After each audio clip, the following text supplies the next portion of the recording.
Hi guys, it's me Andrea, and that's my second video in of three I make in this art exchange I'm having with Mieke, and this will be a notepad. And what I use here, I use chipboard. It's pretty strong, not too thick, but pretty strong. And I had this fabric, self-adhesive fabric pieces laying around, and I thought I use that. Normally I like to use canvas for that, but that's pretty small, and the canvas is quite rough, and I think this finer fabric is much nicer for this type of notepad. With the bigger journals I used to I use canvas normally. So okay, um, the size I'm not measuring. I just have two, yeah, sizes or the same size, and I cut on the top a little flap off that I have a sort of a hinge. So in this case, of course, you have to look that you have a bit of a gap between the piece on top and the cover, that you can turn it around. It, of course, will work at the hinge, and I have to look here closely. That's why my head is in the way. Sorry about that. But as you can see, I leave this little gap so that it has the same size than the reverse cover, with plus this gap, of course. And yeah, I'm fuzzing around here. It really doesn't matter if that's straight or not. You won't see it afterwards anyway. Don't know why I do that. It's weird, isn't it? Okay, so I cover the whole thing in this fabric pieces, and then I give a really good coat of gel medium on top, because it makes the surface more workable. And I want to go over with paint, otherwise it gets soaked up by the fabric, and I would need much more. So in this way it's much more workable. I put a good coat of gesso on all the pieces, both sides, and then I can start to work. I had something in my mind, but I found out quickly that it doesn't work. Here I wet all the surfaces again, and what I wanted to do is I wanted to have a drippage. Started here with this pink paint. I love that paint. I love that color so much, and I really drown it in paint. I thinning the paint with water as well, and put it here on that edge, let it run. And best thing is to have it a tiny bit mixed with water, and then scrape it on the edge actually with your brush, and then you can yeah, you can really bang it. You have to really bang it on your work surface, and that makes it drip beautifully. Not this thin drippage. It's really thick paint drippage.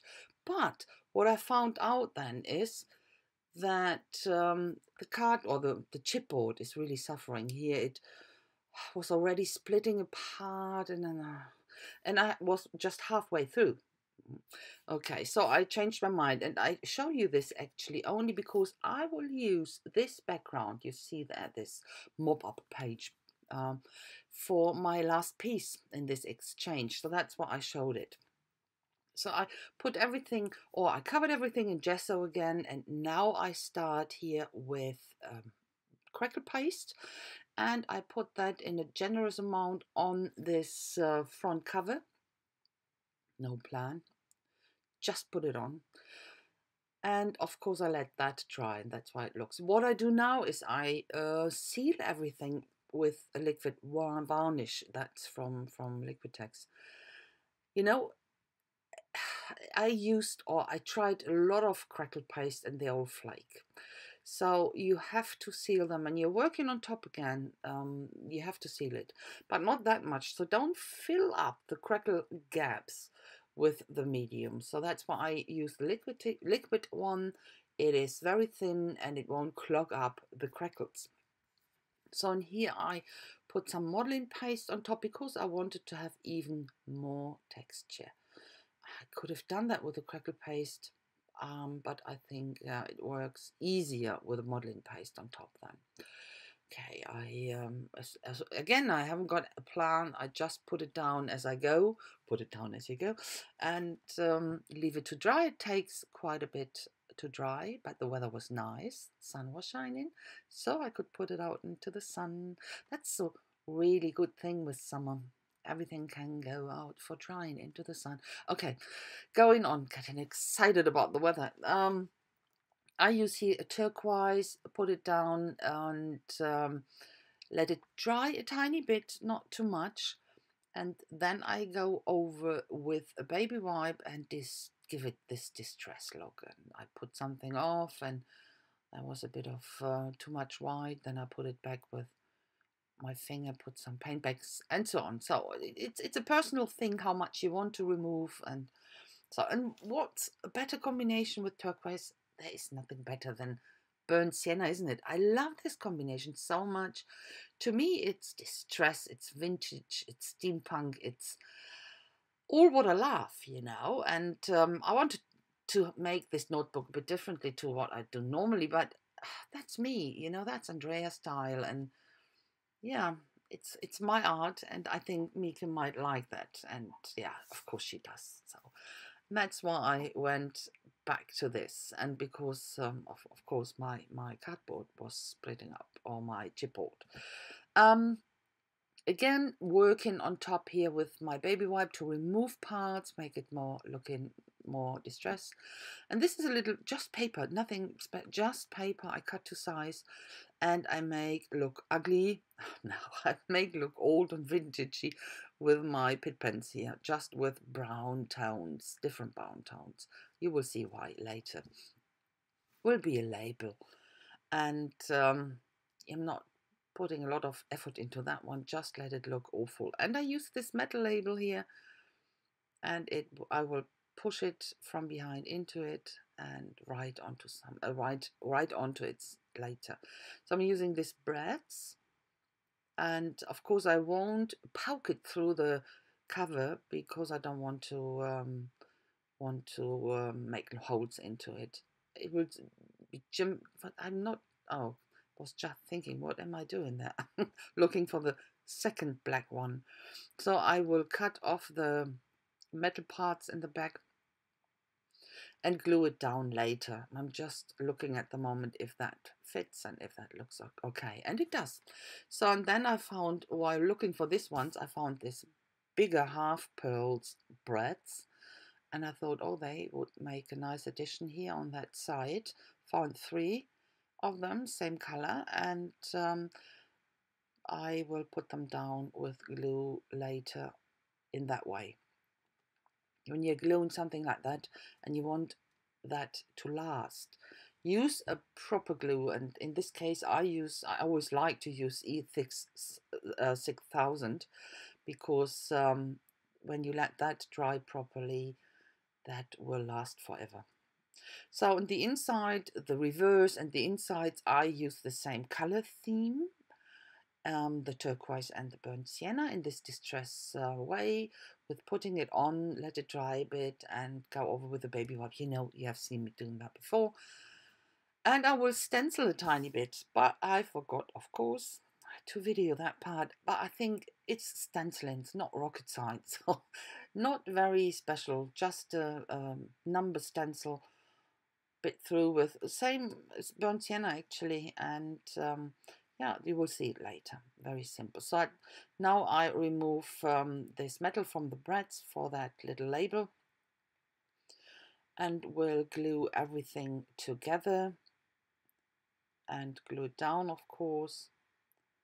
And as I said, that will take a while to glue properly. Sorry, my head, but sometimes it happens when I need to position something properly. Sorry about that, but you're not missing something. Okay, label fits perfectly. So now, before I go on painting, I will make the holes, and the same way I measure everything by eyeballing it, putting it over on top of each other. I'm not a measuring person. It's something I don't like. So, of course, it's chipboard. It's a lot of media on top. You need a proper tool for that, and I use my all over the place crocodile here. It's perfect. It's sometimes a bit tricky to hit the right place, but it works. I always could make it work so far. So okay, now I put that on top of the reverse and mark it. Yeah, it's perfect. No, it doesn't work with the hole. So, and of course it is not showing up a lot on the dark side. On that blue side here, it's easier. I can see the mark, but on the other side I can't.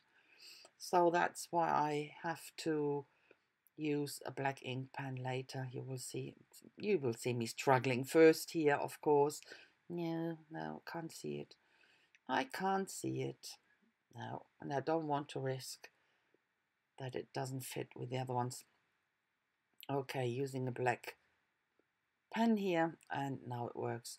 So this will be the word on the top or on the cover. I will rust it. So these are wooden letters, and first of all I have to prime it with a very thin layer of this iron and let it dry. It's quickly, you can force dry it, it doesn't matter. So when that's dry, I put a really fat layer of this iron stuff on top, and that should dry, almost dry. It should stay a tiny bit tacky, and then you can put on the oxidation medium. Most of the rusting stuff works in the same way. So, but I prefer this one.